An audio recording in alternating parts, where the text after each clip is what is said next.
Hello, everybody. Welcome to Deal Me In. First of a weekly show we're going to have here with one of my good friends and current crap stealer, Dice Jedi Anthony. I'm going to bring him in. How you doing, pal? Good. How you doing? I'm doing awesome. Thanks for doing the show. This is going to be. Yeah. Everybody's stoked, by the way, to have somebody besides me talking to them every week, Yeah. and having it be a dealer is even better. We hope I think you can bring a lot to the table here for us. We don't have I hope access, so. like live access to an actual dealer that can answer our questions. So I'm Right. looking forward to it. So yeah, fill us in. Tell us your story. So, most of my life, I was a plumber. I have an uncle that was a plumber. Uh, took me along as a kid, and I went down that journey early on, and I really was in a specialty of restoring sewer lines, and I spent a lot of time doing that. I've been 8.5, 9 years doing that. And then the last 6 years of my career, I started doing new construction, hotels, custom homes, things like that. Towards the end of the pandemic, my boss got COVID, and he ended up in and out of the hospital. It was a small company. I was doing all right. I was on unemployment, didn't know quite what I wanted to do. I was enjoying the time at home with the kids and my wife. She was still working, but I was kind of playing that stay-at-home dad kind of role. Mm. And I was a lot happier than I was when I was working. My phone wasn't always ringing off the hook. If it wasn't a vendor, it was a supervisor or superintendent. If it was one thing after another. So um, me and my wife got to talking, and obviously at this point I was already a big member in Color Up and then CQ, with Casino Quest, David and Alex and them, and I was really getting into dealing in Color Up in the tournaments that we have.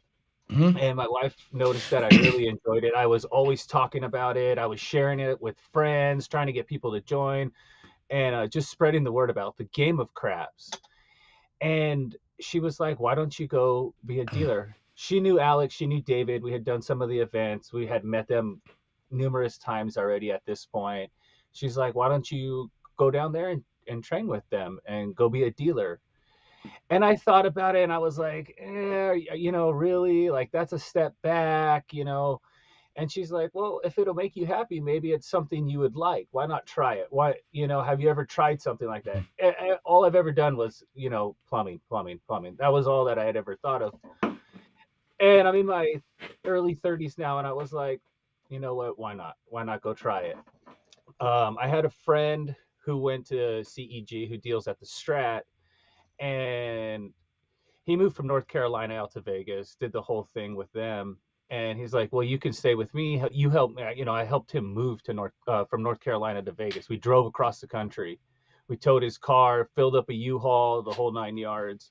Hmm. And so that's where I stay now. But he let me stay there. I did the whole thing.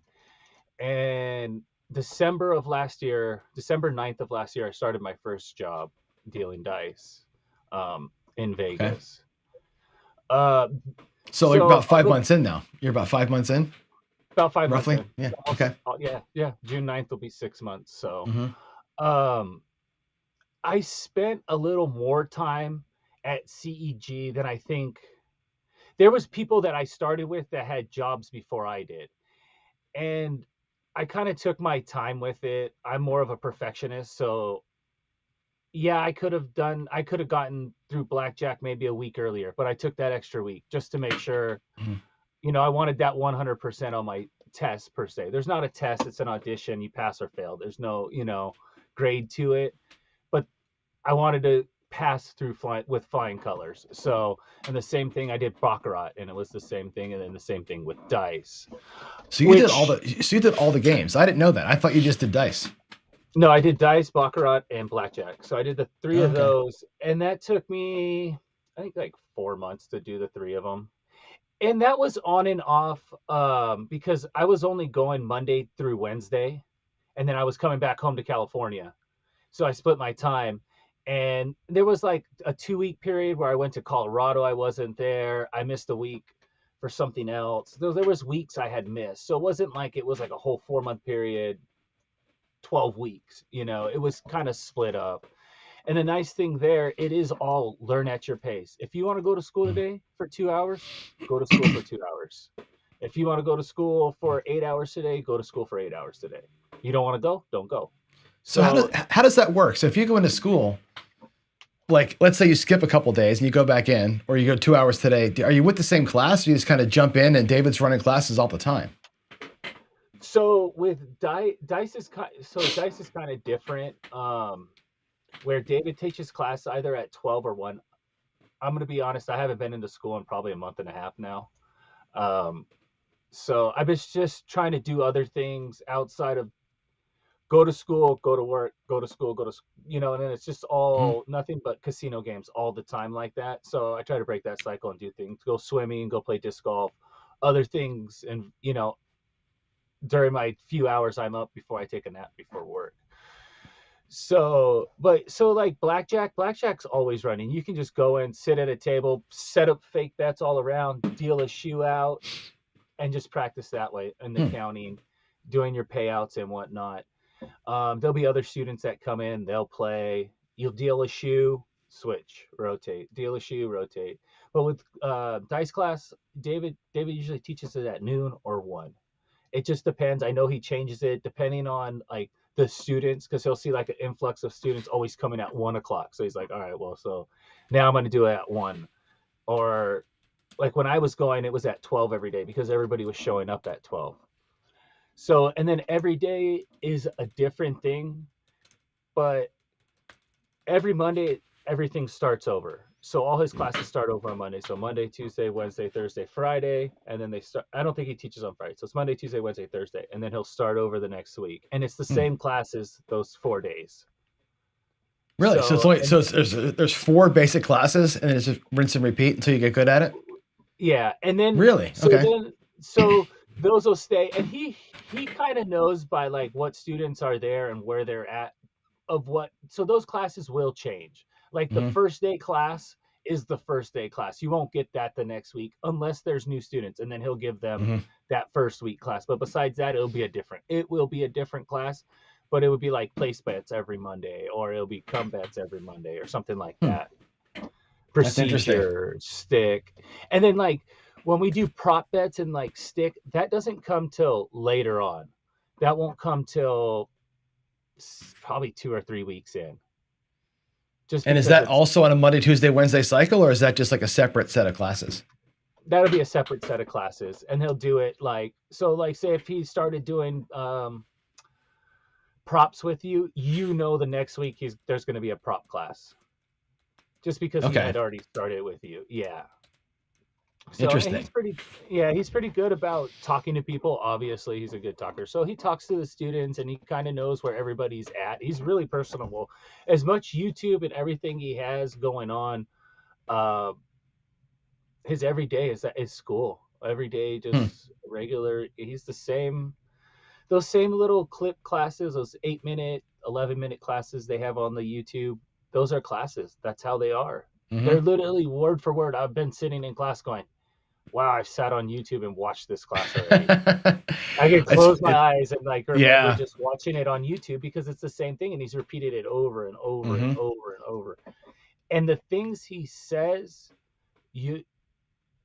they're true. Like everything he says, it's true. Like you hear them from everybody. I hear them from my supervisors at work, from my pit director, they're all dice guys. So one of my shift manager, he wasn't there very long, but he's the same thing. He's been a dice dealer around town, and the same things like how David talks about him is the same thing. It's how it is. It's how things are done. So it's good to know that the information he's putting out there. Really good dice dealers and really good floor supervisors. These are the things that they're looking for. This is what they're looking for. So that's cool. I actually have I subscribe to their channel, obviously, but I think I pay $5 a month or whatever it is a month to be like a for the premium school member. And students. yeah, so I get when he puts out a video that's the 8-minute one you're talking about, I get like one that's an hour and 20 minutes. And that's you're saying that's Exactly. the class, right? That's class. Yeah, that's Okay. class. So Yeah, after that's class, what exactly. so you go, and it looks to me like there's a bunch of folks around a table. He's dealing, asking questions, and you're kind of doing your thing. Yeah. After that's over, what happens? Are you there for like as long as you want to practice? And who are you practicing with? Just other students? Or does he So set you up with usually stuff? he'll finish his class usually like an hour. And then whatever's going on in class that day, say we went over procedure that day, he's gonna have everybody. He's like everybody. He's gonna want someone on the don't. He's gonna want somebody on the pass line, and in the field with the combat, with the don't come, um, with place bets, and just working on procedure. You know, take pay, move pay is the big one. If you can remember Mhm. that, like that's the easiest one. Um, and he'll just have you do that. He doesn't want you to go crazy. You know, you're not in class to make the money, but so then he'll go over those. Or if it's come bets, setting up come bets, setting off come bets, and just paying them. So you just set up a bunch of come bets in the comes, roll the dice, and set them up on the numbers. And you take turns doing that for a little while, maybe an hour of that. Place bets like 6 and 8 presses, 1 unit presses, and everybody will work on those. Which you really don't need to work. Like people will be working over the rail on the presses because you can work over the rail. Just get yourself some stacks and work them there. Sure. And after that, from about 2 o'clock, 3 o'clock on, it's just a live game. People are coming and going. People are tapping people in and out. Mm. You know, hey, can someone tap me off? You know, I want to break right now. And that's Need to at the stay on school, at the school. Yeah. not at Casino Quest. Okay. No, yeah, this is at school. At school. So you'll have sometimes a full game, sometimes, 3 people on one side, 2 people on the other, a dealer on Mhm. each side, and a stick man. Who's playing? Is that just students are playing the role of player and you're just working Yes. each other out? Cool. Yep. Yep. Yep. And then some people know, everybody's at a different level. So, and it's like, oh, I want to work on my place bets. So can you guys like put place bets up for me, or, Hmm. I want to work on my come bets and paying odds and, that kind of stuff. Can you guys do that for me? Oh, I want to work on my don'ts, so Hmm. can you guys just run DCs and don't comes for me? Yeah. So, and lays. So, It sounds like paradise. That would be so yeah, much damn fun. yeah. I And mean, everybody's it's really nice. Everybody's really helpful. So, um, and they're not going to let you fail. So that's the thing. right. That's the big thing. They're never going to let you fail there. They're always going to help you succeed. So I That's don't very think you cool. can. I don't think you can fail at it. Really, honestly. We got a lot of questions coming through the chat, and I think I've got so many more things to ask you about the training at CEG, what it's like, the training because we could talk about that forever probably. I have Oh a yeah. billion questions about it, but let me get a couple of these questions out here. So I'm going to ask you one, which is kind of a funny one, which is, I think this Jeff from Mid Atlantic is asking it on behalf of somebody else who asked it. This is MD27 from Discord. Who's your favorite person you've ever dealt to, and why is it Mark. me? That's MD. I love Have you you, dealt Mark. to him in person? Yeah. I've dealt to Mark. I've actually hung out with Mark a few times. Mark's a good That's guy. cool. How many Mark's Discord members have you dealt to? How many people have come to see you?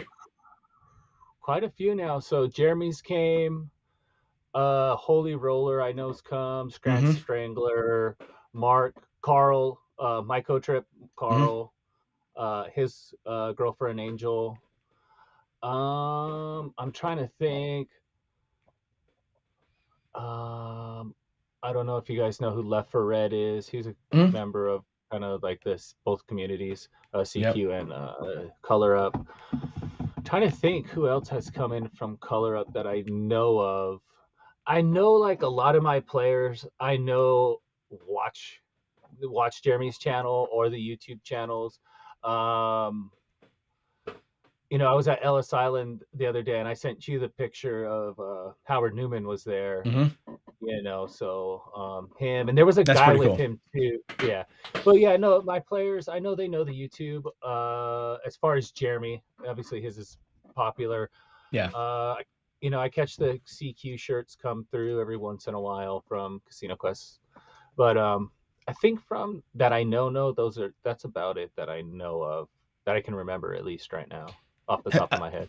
I forgot to ask you this before. Am I allowed to ask you where you work? I mean, I know where you work, but are we allowed to say it out loud here or no? Um, yeah, I mean, I don't mind. I don't care. I Okay. don't think that it matters really that much, I honestly. wasn't sure if it was a big deal or not, but you Yeah, can, yeah, yeah, yeah, if you want to, if you want to say it, go ahead and yeah. say where you work, and then we can, if anybody's in Uh, Vegas, you can come visit. yeah, yeah, yeah. So I work at Jerry's Nugget. I'm just past downtown. I know it gets a bad rap, but it is a fantastic place. All our dealers are really nice people. They'll give you a good time. To seriously, the food's good. Once you're on property, it's not that bad, honestly. Um, our security's great. Our surveillance is great. So That's cool. yeah. So yeah. And our And players aren't that bad. I mean, for the most part, it's their place, it's the mhm. locals' place. So they don't ruin it. They respect it. It's been there a very long time. So I think that has a lot to do with it. It's part of the community, it's their place to go. That's why they keep the limits so low. Um yeah. Mhm. Where else are you gonna, there's not too many $5 tables in Vegas. Sure. But that's So good. I mean, that local vibe is interesting. We, of course, where I live here in Washington, we've got 4 or 5 locals that we kind of all go to, and you start seeing all the same yeah. faces, and it's kind of very familiar. So nothing wrong with Same that at all. same faces, same play. You know what's gonna come through. Yeah. So, and once you know them, you get to know their personalities. It's Mhm. like going and dealing to a bunch of friends. Sometimes as long as they don't get angry and they've been losing all day. Yeah, right. All right, let's get some more So questions. So, and everybody should know this too. I won't always be here for this. I'm just kind of helping facilitate the first couple shows here. But one yeah. of the things I think we talked about doing on this show, as you do it every week, would be kind of a segment where, and I think you're going to break it up into like sections, I guess, right? So one section of each show would be a thing where you kind of help players be better players from the dealer side of things. So I've got a couple of questions out here from the players that are actually really, I think, solid questions for you to answer as from your standpoint. And here's one that I've been wanting to ask for a long time, and I'm glad that California Craps Club asks it. I'm not sure if you can see this or not. Let me actually make that a little bit bigger as we can read the words. He says, "Do you like exact chips for bets? Like, in other words, if I want to go 160 across, do you want me to give you the 160, or do you want me to give you 200 bucks and let you make the change and set the chips up your way?" Um, I'm sure there's a lot of dealers that will say, "Just give me the 160," because they're late. It's lazy. After a while, like they just get lazy. They've done it for so many years, and to me, it doesn't matter. If you give me the 160, it's the 160. If it's a 200, I'll hand you your change, hand you your Mhm. 40 change, and be on my way and set up my bets. To me, it doesn't matter. I don't think that really matters to most dealers, how much you give them. Okay, So I've heard the same thing that it's annoying to get exact change, and you'd rather just give you the big bucks and let you figure it out. Now, when you do that, from a procedure standpoint, is it if I give you 200 bucks, 2 blacks, and I say 160 across, do you give me the 40 back immediately and then set my bets up, or do you set the bets up, drop 40, and then make the change when you're done? So yeah, so if it was something like, so if you were going like 160 across and you dropped me 200 in blacks, I would drop the 2 blacks into my box. I would hand you your 40 and then set it up. If you sent me like 200 in green and said 160 across, I'd probably shoot you the one quarter back, set up Mm, all the way across with the greens, drop that last green in my box, and then hand you 15 more dollars and then set the caps up. Is probably how I would do it. okay. So yeah. So If personal you preference, you don't care. You just no. Okay. Yeah, yeah, yeah. I don't really care. Okay. So Interesting. the rough ones are like odd bets. Like if you have like an odd bet, like um, I'm trying to think, like uh, say you hand me like $76, like 76, and I'm like, well, what do you want with this $76? Right. If you went, I want 10, 10. 15 15 10 10, or 18 18 10 10, something like that. So I know, because we have players that'll come in and do that, and they want like odd amounts. They want $5 on the 4 and 10, $10 on the 5 and 9, and then $18 on the 6 and 8. So knowing what you want clearly really helps people, because we're hearing numbers all night long. So um, that really helps. Just being clear about what you want and where you want it. So Do you have a trick to remember all that? Because I'm thinking to myself, I've tried this at tables, to like watch the guys around me, what they're doing, and just trying to predict what they're going to do next. And even that's hard. How are you doing it with 8 people?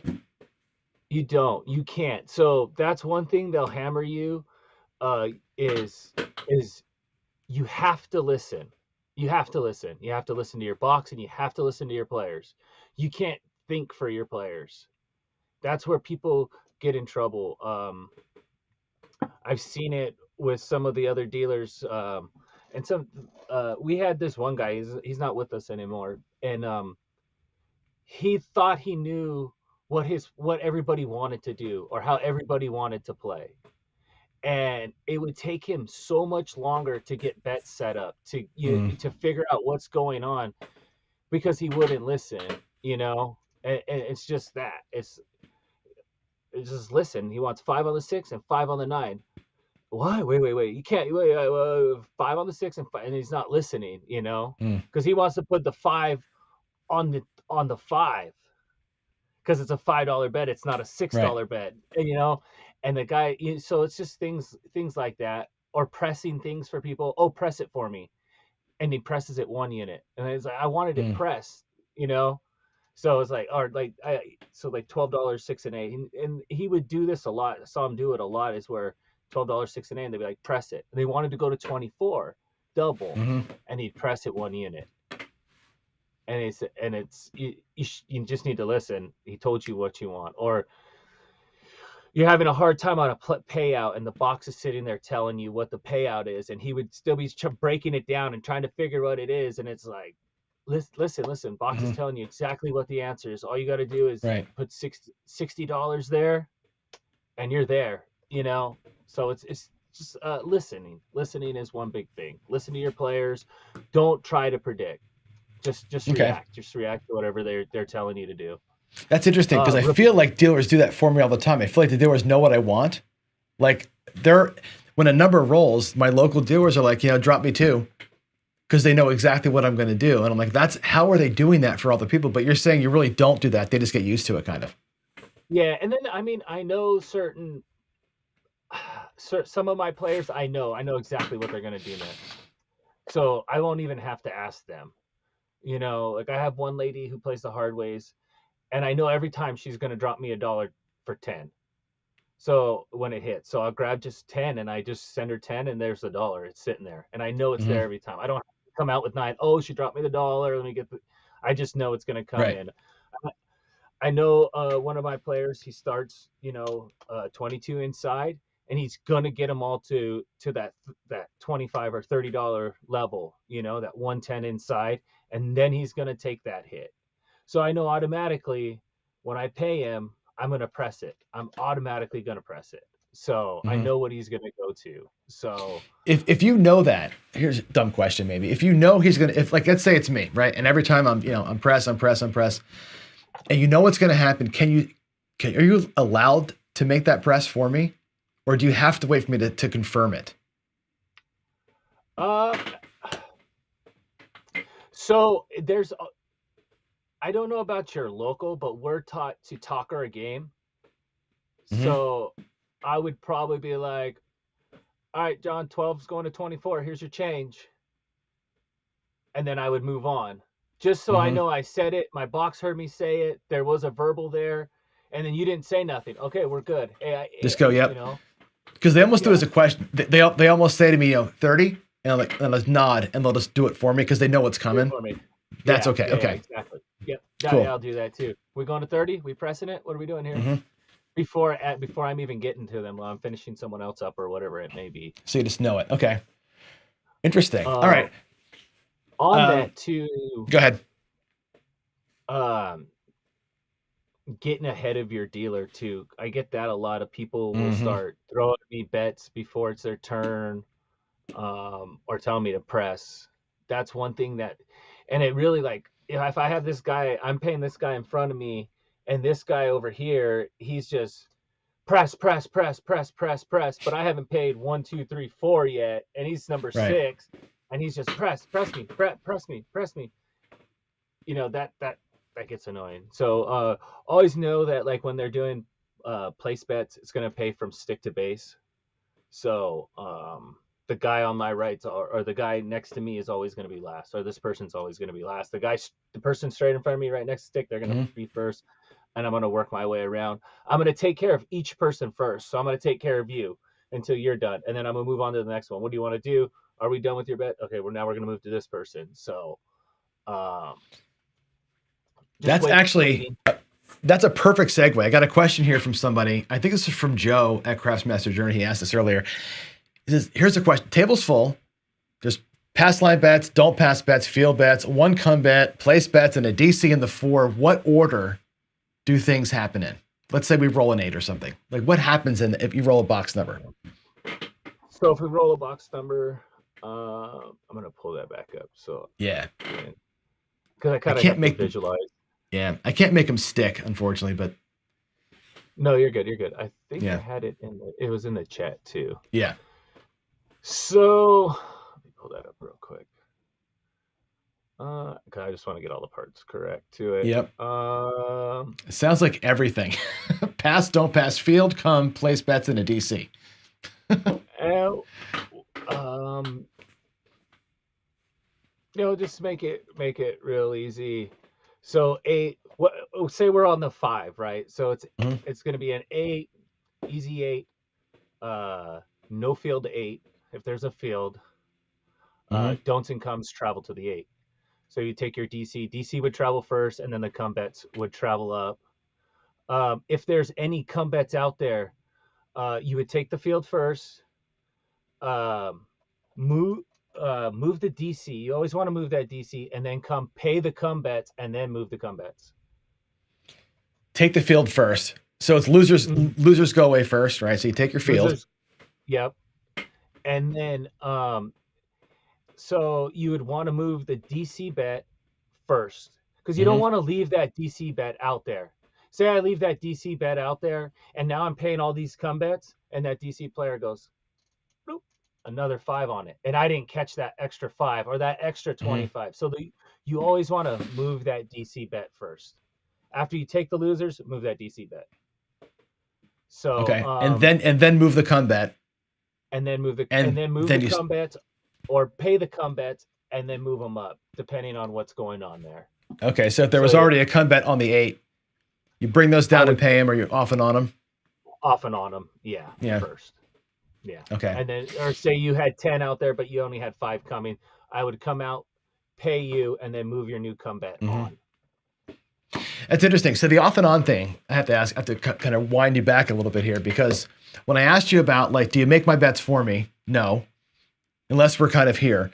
But the off and Right. on is an automatic thing. It's like maybe I wanted that to come. Like you know what I'm saying? That's always like you're betting for me. Like the assumption is there, Yeah, I guess. yeah, the assumption's there, and that's why they'll always say off and on for whatever, and that gives you that time to say, no, no, no, no, I don't want those odds. Bring those Mhm. odds down, or whatever it may be. Okay. So it's So a prompt for the players. Like that's the thing that yeah, players I think don't always know is the conversation that's happening between you and us. it's a It's for prompt. game. It's for game protection, but it's also prompt. It's like that's how I know it's my turn is when Hmm. you're saying Yeah, things yeah, like yeah. that, right? Yeah, yeah, yeah. Like off and on for 17. I'm letting you Mhm. know I put you back up because it's also a time thing. We're trying to speed the game up. I must. It's a good assumption that you're going to go back up on those odds. Right. If you're out there in the commune, it's a good assumption. Hmm. Sometimes, I thought I made a good assumption the other night. I'm on base. I've been on base for about 8 minutes. There's probably a total of 3 people on the table. One guy on my side, inside. I swear. I mean, the whole time I was on stick and on base, he had a field bet. I there was a 5. I took his field. I came out with $7. I set 5 in the field and handed him $2, and he said, "Don't bet for me. How do you know I don't want that bet?" And I Hmm. said, "Well, I just assumed because the 20 rolls before this, you had a field bet that you still wanted a field bet." He's Hmm. like, "Well, don't ever assume for a player." And I was like, "Okay, well, they just teach us in school that that's full service." And I got kind of a little snarky. I was like, "In nicer establishments, that's what dealers will do for you." And like, and I could talk to my players kind of like that, Sure. because I mean, I was trying to be nice to him. And you know Hmm. what? Sure as shit, the next 40 damn rolls, he had a field bet. And it's like, okay, dude, like, Yeah. yeah, Just wanted to okay. assert some dominance, I guess, for a second there. That's Yeah, interesting. yeah. I was My just trying to goodness. help you out so you didn't Right. forget or something. But So let me ask you this then. On the back to order of operations, because here's a weird situation. Let's say that I'm at number 3 or 4, right? And I had a come bet on the 8. My come bet goes and gets to the 8 because you're gonna take all the losers. You're gonna move the come bets up and pay the come bets. But what if I right. also have place bets? Because in order of operations, you're gonna pay my come bet, move my come bet, and then you're gonna go to the stick to 1 and work your way around. Do I Yeah. have to wait for my place bets to get taken care of, or do you just do me all at the Yeah. same time? Yeah, so you're gonna have to wait. I'll take care of all the comeback. Say there's 3 comeback players. All 3 of those comebacks are gonna be taken care of, and then I'll come back to the place bets and then start from 6, stick the Okay. base and play So all. so I may get service twice in that role. My come bet and Yeah, then my play. It's weird. Okay. yeah. That's because I do that a lot. I have place bets. I'll let come bets replace them, and I'm always like, "Wup, wup, wup, wup, wup," and I'm actually wrong. Because what could happen Yeah. is, like, say it's only 2 people playing them, and say you move up and you don't come down, you know, and then now I start paying, but I've already paid you and I forgot. Now I'm paying the place bet again. I'm Hmm. playing you again. Even though I already Yeah. paid you and all, we went through that whole transaction. So, Sure. uh, yeah, it's just a way to, because that's how mistakes happen. So that's definitely why we had those order of operations, so that you don't make those mistakes. You don't over double pay somebody like that. That's good to know. And it I didn't happened. know that I that mean, happened with the come bets and the place bets as two separate things. I've always thought that it was my turn, yeah, no, and yeah, it's you're gonna it's want to take it's care of not. Yeah. it. Hmm. Interesting. Interesting. Oh, you paid, and then you're going to start. You paid his. Hey, then you got Yeah. that one player. Hey, you didn't pay my place bet, and yeah, so yeah. That's good to know. Really good to know. All right, more questions here. A lot of people are asking questions about what it's like to be a dealer as a player. So one person, a quick one: can dealers work? Are they able to work overtime on a busy dealing week or month, like Uh, scheduling wise? if it if it's there, yeah, I don't see why not. I mean, I know dealers that work 2 jobs. They get off of work and then go work another 8-hour shift at a different casino. A few weeks ago, I stayed a few hours extra. We had a supervisor on grave. Um, he was out sick, so I was on the floor that whole night. And then they're like, "Hey, can you stay a couple of hours after to do the rollover where we rolled the to the next day over and all that?" And yeah, so I got 2 hours overtime that day. So yeah, sometimes there's dealers. There was one time when I wasn't there, I was off, and I think it might have been the night where they did that Dennis and Jet's birthday party, and they had ended up down at Oh, Jerry's. yeah, yeah. And I think they actually ended up, the whole crew stayed an extra hour on the dice table for that because there were so many people. So sometimes they'll come down and ask if you'll stay an extra hour if it's busy or whatever. So Hmm, yeah, definitely. cool. Can an average, this is from Midmo, can an average player really learn to be a good dealer in a short amount of time? Um, I mean, I considered myself a pretty good player. I knew a lot about the game before going in, and it did put me ahead of most of the people that were in dice. I don't think school ever prepares you for what it's like once you hit a real table. Hmm. Um, you can play in school and all that, um, and I know I've heard Alex and David say it a million times. You're gonna be nervous. You're gonna be nervous. I was nervous. I was nervous for the first, I think, 2.5 weeks. My hands were sweaty and I didn't understand it. I was like, "What's going on?" You know. And then it's slow. Everything started slowing down. The pace of the game started slowing down. I mean, even like fast games at big casinos, I could like, because I still play, right? So, Mhm. going to other games, they're slow to me now. Is where most people are like, "Oh my god, I can remember that." Like, oh, I already got paid. Like, we're rolling again. The dice are already coming. Like, I can remember those times. Like, oh, I didn't even get my bets in. I couldn't even do nothing my hard way. Like I remember being there, and then now I can sit at a table, and it's very slow pace. I can, Huh. and it's just from being on the table. It's that repetition. Uh, it, if you're looking to be like a good dealer as far as amongst friends in a short period of time, definitely. Yeah, definitely. I don't because you're not going to get those bets you're getting in the casino, where you're getting those players Yeah. who don't know, and they're just like press press press press, or put this on there, put this on here. Because we could teach friends and family and people on here, at least we all know for the most part, um what payouts are, and you can kind of help each other. Even if for a short period of time, if you're looking to do a casino fun night, because you don't have to be perfect, right? There's no camera Right. watching you. Who cares if you're going hand to hand? You Yeah. know, you're there for fun. So, definitely in a sense of that, uh, for to be a dealer in a casino, I would say I take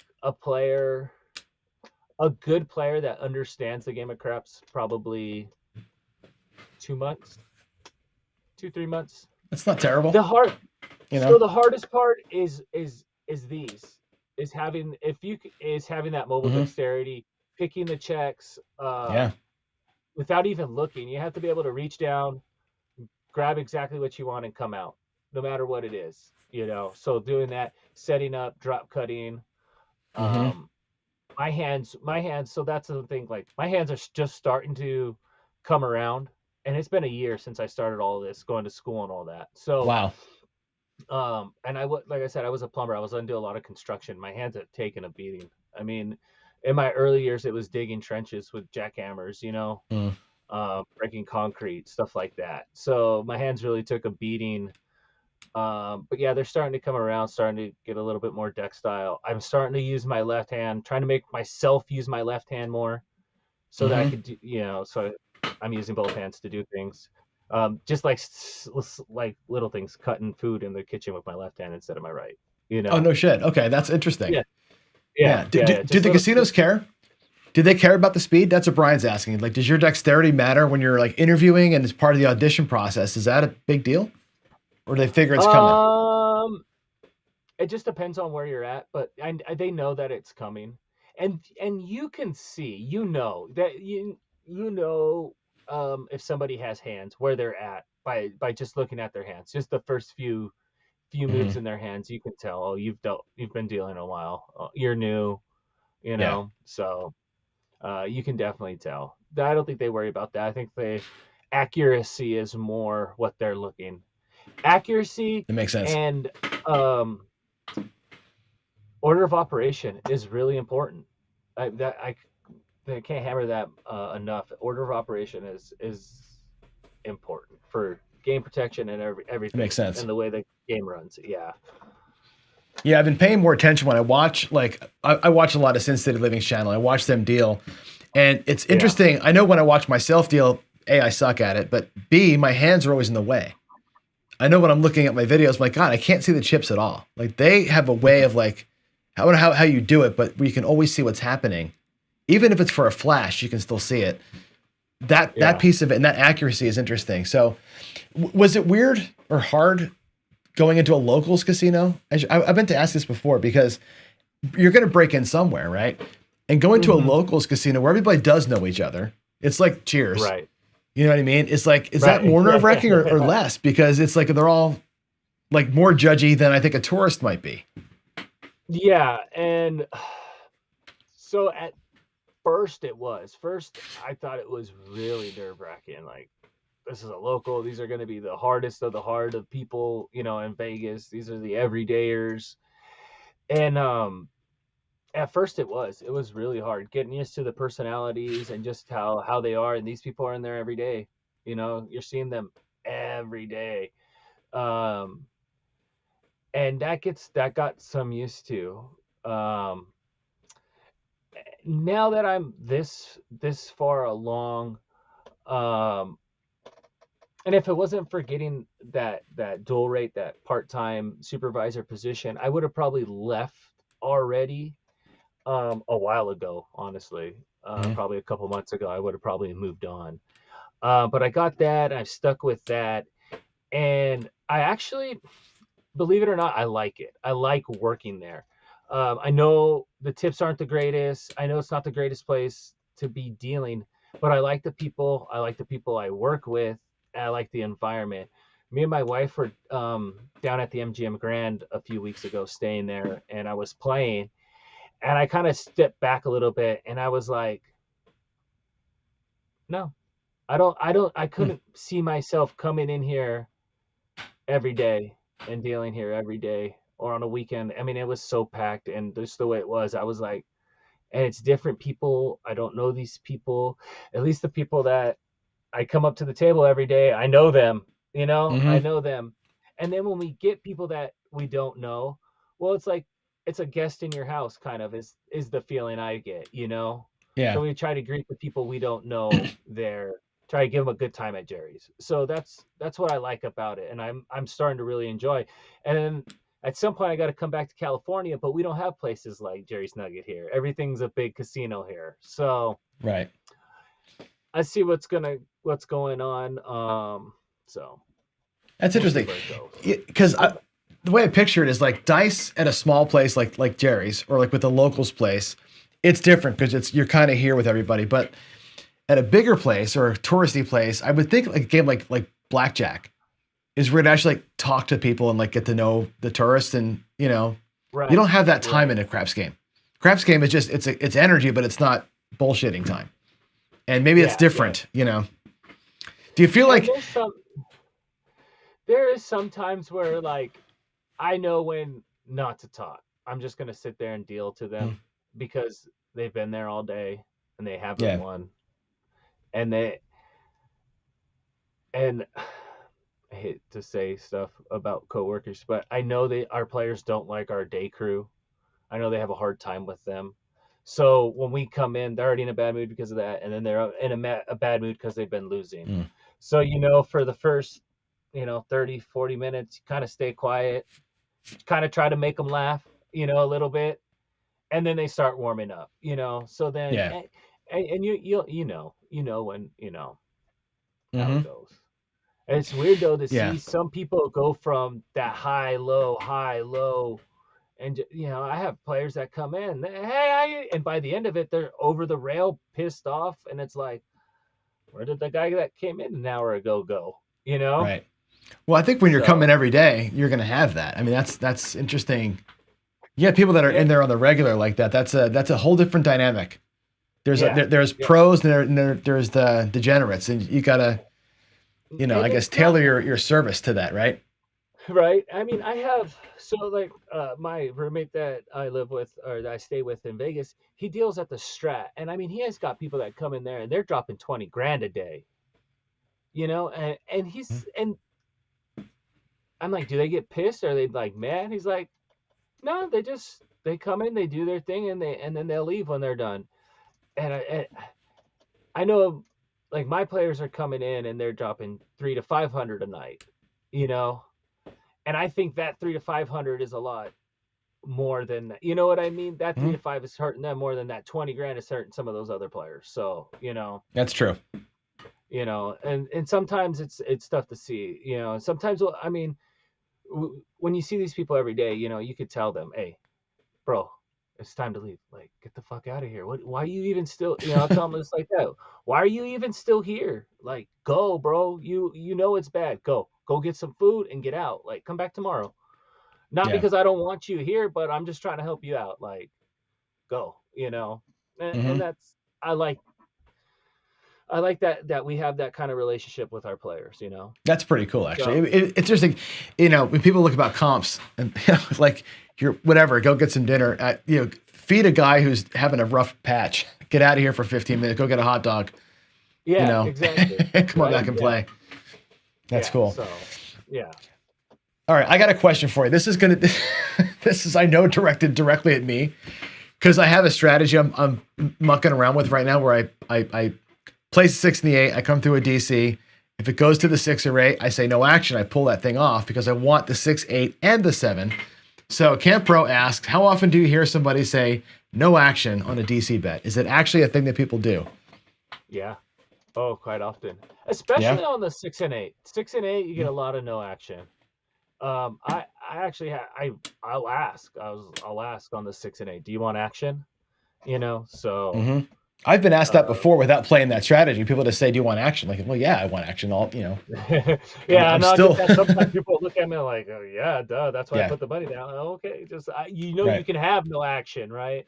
Oh, Mm-hmm. you can? I'm like, yeah, if you don't want the action, So, Yep. but I'll ask on the 6 and 8 most of the time. Like, if it's the 5 or 9, I'm like, action. 4 and 10, I'll just move it. I won't even ask. Yeah.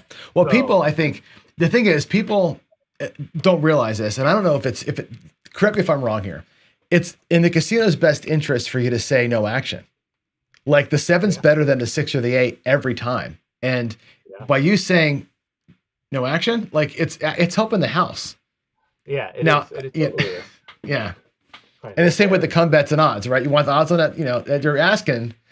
I heard you can't ask. Is that true? You can't ask for odds? Is that a thing? You're not supposed to ask for people to put odds on?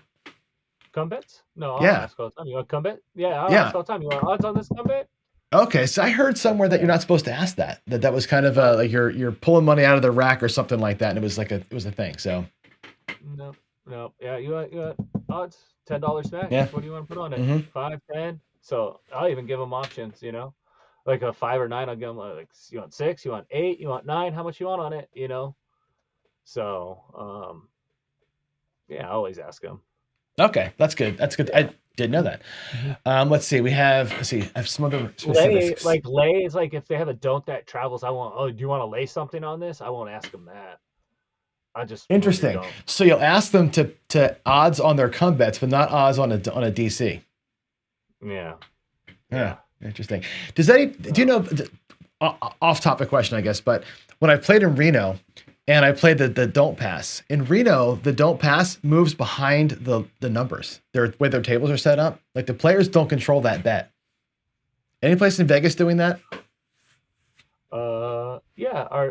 So if you put money on the DC, it'll travel behind the don't pass. The don't pass. Oh, they'll move it behind the number. They take your don't pass bet and put it behind the number, and you have to ask to get it. Yeah, isn't that weird? Like it's just off the felt completely. Like. That's weird. Yeah. Which is weird. Our pit manager that just left, he's from Reno. He actually dealt up there for a while. Maybe I can get a hold of him. I'll ask him why they do that up there, because him and his parents dealt up there a long time. So I'll ask him. I'll see what he says about that. Okay. That's a good question. Here's one from Skill Luck. This is a great question. I actually had the same question because I play a lot of DC bets, but I like to throw from stick left or stick right. Right. So here's this question. If it's a table full of players, how or where should a stick right 1 or 2 or left 1 or 2 player put their DC bet if they can't reach it? And do you get pissed off about that if we ask? So if you have a don't come, I would just put it in the come and ask the dealer, can you put that in the DC for me? And they don't. And that's not aggravating to you to have us do that? No. Oh, because I've had dealers tell me it's a self-service bet, and I'm like, but I'm standing way over here, and I'm like, 5 foot nothing. I mean, there is that. I mean, there is that whole end of. There are some really prima donna dice dealers, like that, where that's a self-service bet, I would at that point just start tossing them over to the DC, chase it then, Well, it's your job. I get it. Straight in. So here. Yeah, I reach as far as I can, but sometimes I can't quite get on the 14-foot table. I can't get there. On a 12 or a 10, I can get it to the corner if I'm at stick left 1 or something. And guys, Honestly, they tend to be like, okay, they can move it 2 inches for you. That's fine. yeah, I would just toss it over in the general area, the DC, and say $5 DC, $5 Mhm. DC, and they should set it up. I mean, that's really I just mean, lazy. That's just like you really say, lazy. it's service, right? It's ultimately that's a tip thing, Yeah, right? yeah, That becomes yeah. a lack of service to me. So speaking of tips, somebody's asking us, you personally, what's your favorite kind of tip? A bet, but that's A because I'm a bet. gambler. Yeah. So to me, it's a bet. Right. So I like player control bets. I like running with the player, whoever gives me Hmm. that bet. So whatever they're doing, running with that player. Okay. That's my I favorite kind of. I like to. So here's what I do, and I don't know if you like this. I never asked to deal with this question. So this is how. And actually, I got this. Brian from White Crap Shooters bets the same way. Where I'll go doers on the inside, player control, and I'll say take one, press one, and then that's all I say. And then it's on Oh, you from that point forward to grab one, press, and you're just going to alternate yourselves through. Is that okay to do? Is that like the kind of thing you would appreciate, or is it yeah. Oh, too yeah. complicated? No, that's perfect. Yeah, that's good. I like that. And if we say that, that's it. I don't got to keep telling you to press or collect. You're just on the program now. Oh, I'll know. I'll know. Yeah, we'll Okay. know for sure. Yeah, yeah, yeah, yeah. For sure. We definitely Yeah. pay attention to our own bets. Kind of like Yeah. players. You'll pay attention to your own bets. We know we have our own bets. So we'll Yeah. I've definitely always pay done attention player to our own. control place bets like that, but I've never done like Brian. I got it from Brian. He's like, tell them ahead of time what you want on Which every one? bet and just forget about it. Yeah. That way you don't got to think about it. I'm like, that's beautiful. So. Mm-hmm. So I've Yeah. always been this. I always feel terrible, like when I place bets and they don't win, and I'm like, I know you guys want the action, but like Yeah, I yeah. feel like I want something going in that box, right? So what do we do? What Right. does a guilty player do? Like, I gave you a tip, but you got nothing out of it. You know, I mean, honestly, it's part of the game at that point. We know, right? We know when we're putting that up there. So, yeah, but you can't and eat we on that, right? appreciate it. We appreciate it too, though. So, like, Yeah, but like I say, you can't eat even appreciation, even right? even asking your dealer could be like, what do you want to do with this? I'm gonna put you up inside. What are you gonna want to do with it? Do you want to Hmm. take one, press one, take one? Do you just want this tip? What do you want to do with it? I want you to play it, but what do you want to do with it? Would be Hmm. nice to be, ask, so Sure. uh yeah. So yeah. You ever have somebody play from the don't, but set you up on the inside? Is that weird? Um I want to say I've done yeah, I've that, and had it someone do feels that. weird. Yeah, I've had someone do that. Yeah, I've had a player. We had this one guy play having. He's betting against everybody and then setting us up on the don'ts with him, and it's just like, dude, I appreciate it, but like the entire table is not playing the don'ts.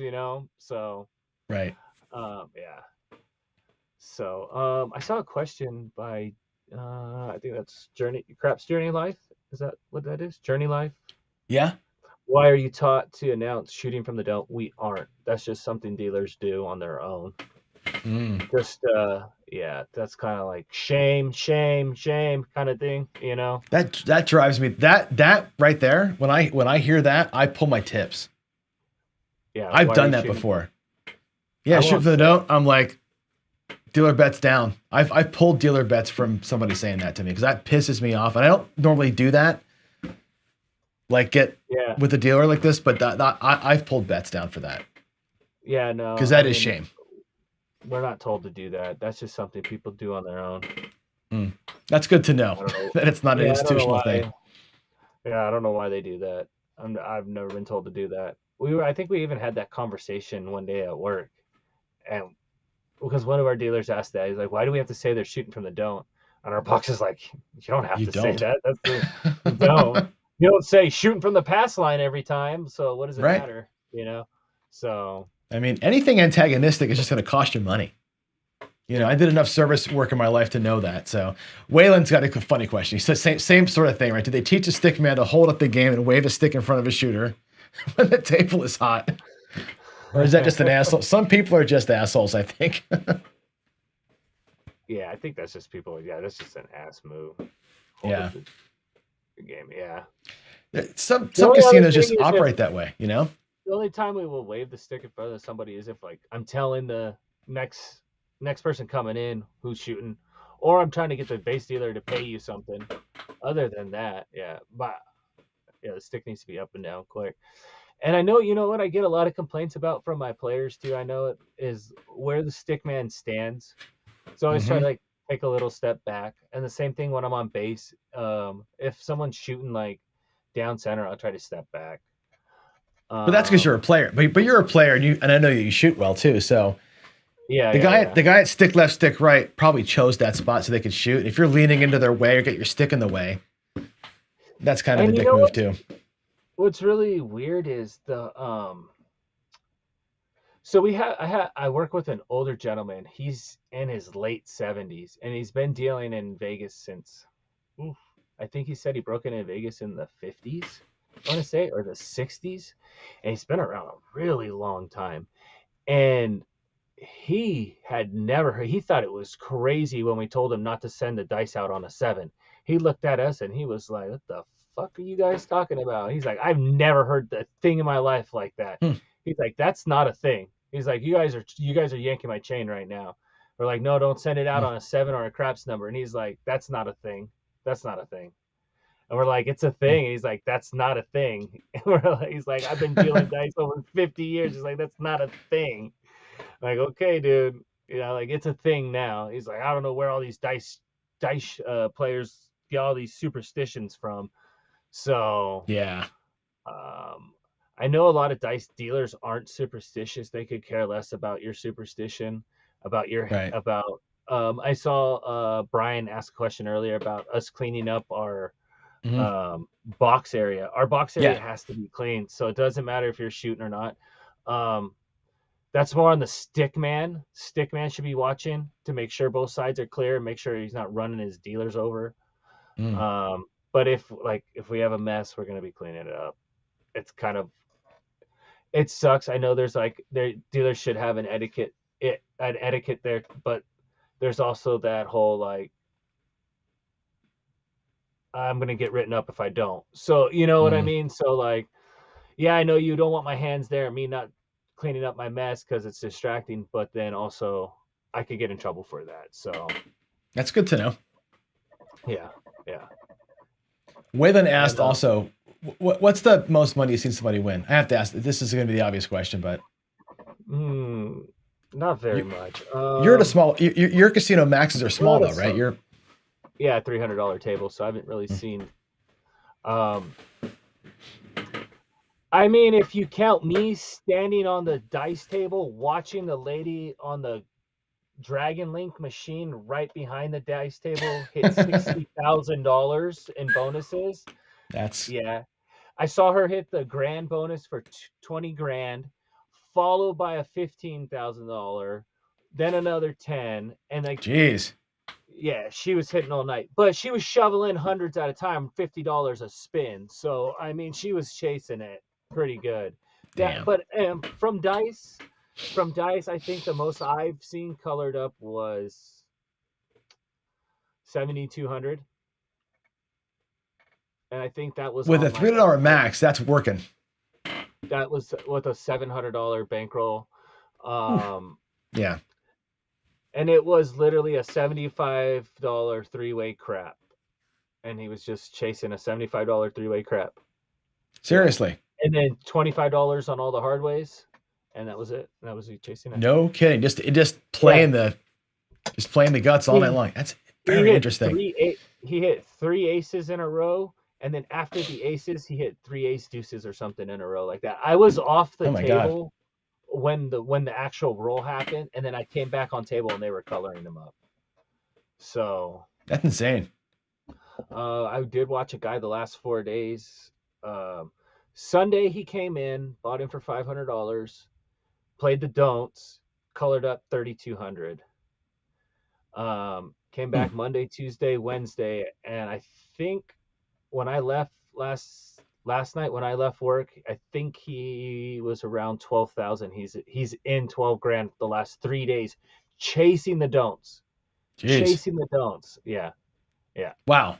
Because I was going to ask you a similar question, which is because my local casinos are $500 max, you know that, and you're at $300 max. So I always tell people I never would do a martingale, but I can't do it laddering or chasing anything because your max is so low. But people do it. You see people doing that and they hit that max. What? The only thing that saves them is chasing the ATS. Really? At that, I feel like, so after sitting and watching, this is just as a player and everything. If you're on a $5 table, 300 max, if there's no ATS, if you're in 500, you're pretty much in that hole. Getting out of a $500 hole on a $300 max table, it's going to be a grind unless you catch a really good roll. You know what I mean? And even then, it's a $5 table. Even if you catch 30 rolls, depending on what the quality of the roll is, it could be 30 rolls, but shoot, 8 of those rolls were craps numbers and 8 of them were come out sevens. You know what I mean? So the only time something's going to save you is like a 555 on the ATS, and even then, how much are you in chasing that? Sure. That's the ATS problem, is that you chase it on. It's a bankroll eater. Oh my God! Well, it eats your pass line bet. Yeah. Yeah. And then I watch people, they won't do the pass line bet, so they'll do an any 7, to try and protect it. And it's just like you're just throwing more money into, yeah. So yeah, I definitely call that the bankroll eater. The ATS is a bankroll eater. So do you play it? When you play, do you play the ATS?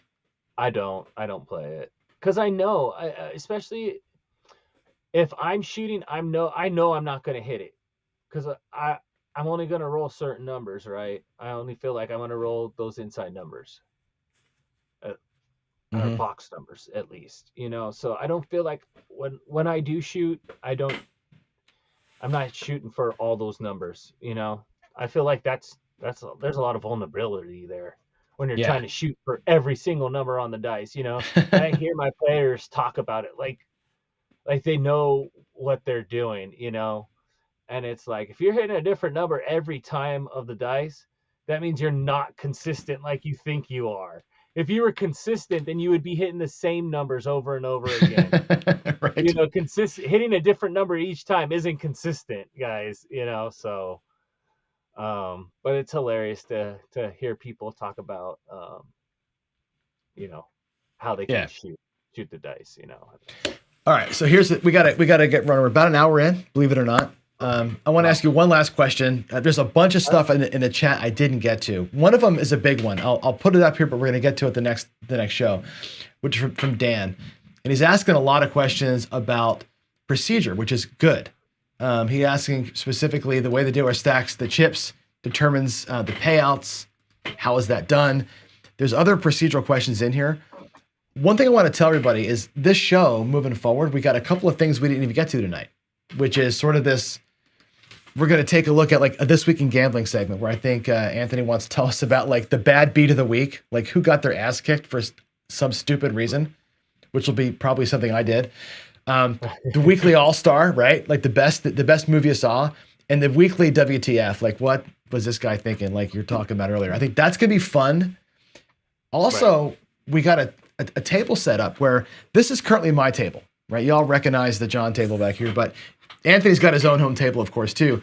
And part of what we want to do here, and maybe not every week, but I think you wanted to talk about or train people how to be better players, right? Like, what do you want us to say when we're dropping our chips?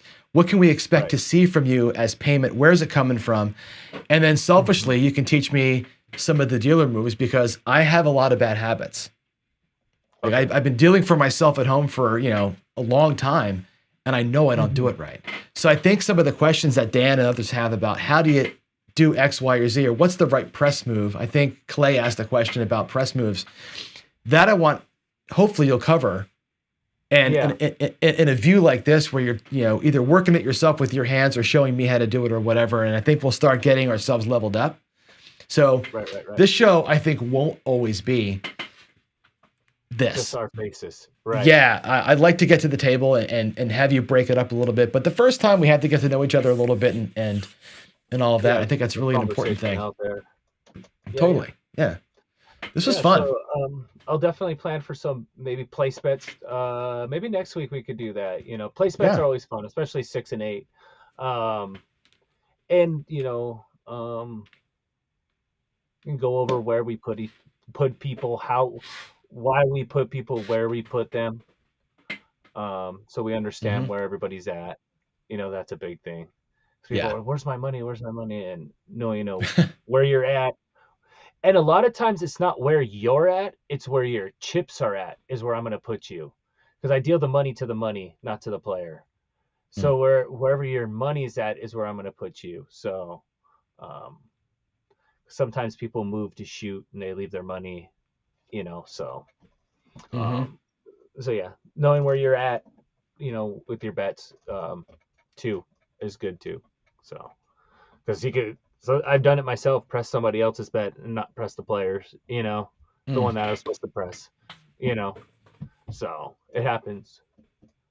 So yeah. And then I'll Cool. get my table set up.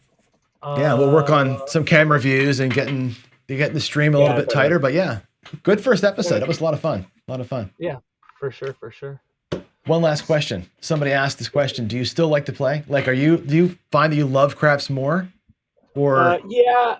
So when I play, so yeah, like a lot of times I'll be at work and I'm like, I just want to play, and then I find myself playing in my head with my own bankroll sometimes, especially when it's like a really dead table, because we don't get a mm, lot of place bet action. Sometimes it's just five on the line, 5 5 5 on the ATS, and they're shooting for it, and I'll find myself playing in my own head sometimes. Um, I like to win big, so I've found myself, like, when I do want to play, I want to play at a $25 table. I don't want to play at a $5 table. Go to hmm a $25 table, buying $1,000 and just hit it. But that's how I've always been, at least when it comes to gambling. I don't want to be there. I guess that's probably just my generation, my attention span. I want to get in and get out and go. So, you know, um, so yeah, so that's more of my gambling philosophy. When I gamble, going hit it hard and get out. I'm not looking to stay 2 or 3 hours. Even though sometimes I say that and then I catch myself there 2 or 3 hours, but I'm also playing the way I like to play. So it makes it easy when I can play the way I like to play, and I'm not sitting there, turn me off, turn hmm me on, pull me down. One hit, pull me down. One hit, pull me down. I don't like playing like that. So, but that's just my personal. I mean, I like to gamble, so it's an Sure. endorphin rush for me. So, but yeah, I do love the game. I mean, I still deal the matches for the tournament, Jeremy. I play Yep. fantasy. I'll probably play tomorrow night fantasy. So, yeah, I mean, I still want to play the game, but it does get that fix where I don't have to play, because I do get bets. We get to play our own Mm. bets at work, so I get it in that way too. So, That's true. um, That's true.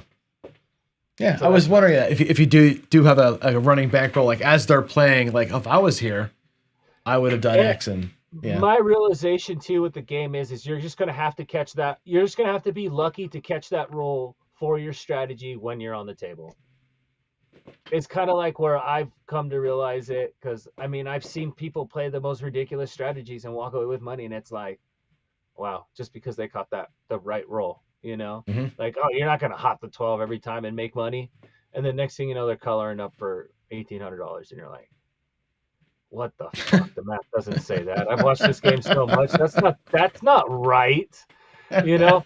Meanwhile, It's the guy it's a that's rhythm there every game. day, Yeah. yeah, the guy that's there every day, plays minimum on the inside, he's losing his $300 or his $200, and it's just like, wow, wow. Mm. So, yeah. Yeah, so when I go in, and then I've always said it too, when I gamble, it's like going to the arcade as a kid. We'd go to the arcade as a kid with $20, and that $20 was gone. We were gonna Oh play yeah. arcade games. So to me, it's an arcade game. I'm just an adult now, so it's just a different arcade game. It's an adult arcade. There you go. And Yeah, you don't play with credits. Well, I guess you kind of do. yeah, right. Yeah, if I walk away with money, hey, then bonus. So Yeah. Sweet. All right, let's cut it. We'll be back next week. We'll have a different format. We'll get into some, some questions, but I want to get into some more tactical things and do it. Set up my yeah. And then next And week I don't have my kids, so I'll have some time before, and then we can get some camera views and whatnot. That's on cool. My table and work some place bets, some payouts, and that kind of stuff. That's going to be great for people. That's going to be so much. And for me, it's going to be just fun to watch. I'm going to go through the chat, by the way, and also in our Discord and check every question that we didn't get to and just kind of keep a running list. Yeah. And we'll just kind of, we can't get to everybody, obviously. So I'll keep them collated up and we'll start every show with a couple of those, get warmed up with. And yeah. Awesome. Cool. Good deal. All right, brother. Thank you very much. Thank you. You got it. Everybody else, we will see you. I'll see you all in the morning, but we'll see you all next week. Yep. Thanks, everybody. Bye.